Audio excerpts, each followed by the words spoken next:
Hi, this is Jeffrey Schmidt at Jeffrey Schmidt Music, and I was looking at microphones on the internet just yesterday, and I noticed how frequent a question this is.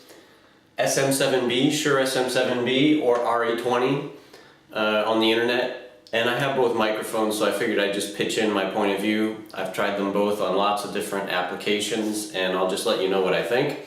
So basically I'm going to run down quickly all the applications I thought of where you might want to use one of these microphones, and I'll just say which one I prefer in my experience and maybe quickly why. So voiceovers. If I had to choose, when I have to choose between the two, I would use the RE20. Why? Because the RE20 gives you more bass, and if you're willing to EQ it a bit, I like the result better for RE20. If you really want to get a nice, rich, deep sounding voice. Podcasts. SM7B. Why? In a podcast you don't want to do a lot of production, you just want to set up your mic and do your thing. And so if you don't want to do any EQ or any compression or anything like that, the SM7B sounds better just as is, what comes right out of the mic. So that's why I would choose that one. Rock vocals. SM7B, definitely. A lot of you may know that for many years, the SM7B has been used on rock vocals on lots of records. Indie or jazzy type vocals or alternative or whatever you want to call it. RE20, definitely.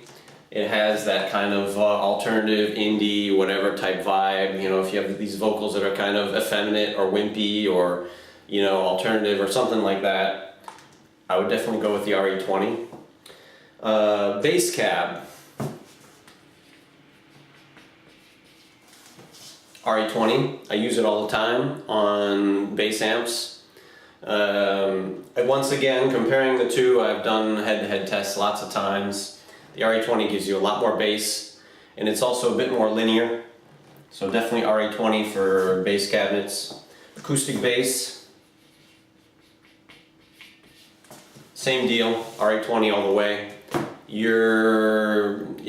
Once again, some people use the SM7B on an acoustic bass and say, wow, I got a really cool result, but I think if they had both and they compared, they wouldn't hesitate. You definitely get a lot more bass out of the RE20, so there you go. Cajon vent. Basically the hole at the back of a cajon. Same deal, you want to pick up the most bass possible. RE20 all the way. So there you go, these are common applications where I would regularly choose to use and regularly do choose to use one of these two microphones, and there's my choice if I only have the choice between the two. Now I'm going to give you some applications that I'm not so fond of for these microphones. Not that it's bad or horrible, but I just don't use these microphones at all in those applications, but I have tried them. So I'm going to give you my point of view once again. If you're trying to choose between one or the other and you don't have many microphones. Guitar cab, definitely SM7B. The SM7B doesn't sound too different from an SM57. It sounds a little bit rounder, a little bit richer. Often I do use a SM57 anyway because that's the sound that we're used to hearing on guitars, but SM7B is not too far from it, so I would definitely pick that on guitar cab.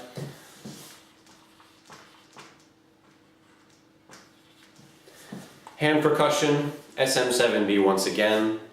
Just gives you a sound closer to the sound you would want without any extra bass that could be too much.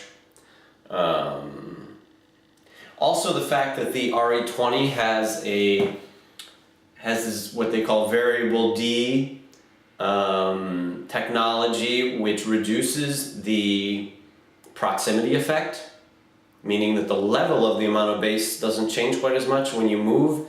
It sounds a little bit weird. So for things that are in a stereo image in a very sort of spacious way, it can sound a little bit weird to the ear's perspective using the RE20 unless it's something that's either very bassy where our ears don't have very much perspective, or it's something very upfront like a lead vocal, or you know, in the case of voiceovers, same thing, where that's the only thing there, so you don't have much sense of perspective. But hand percussion, you're always going to be putting in a mix. I would never use the RE20 for that. Definitely SM7B all the way. And acoustic guitar is the same.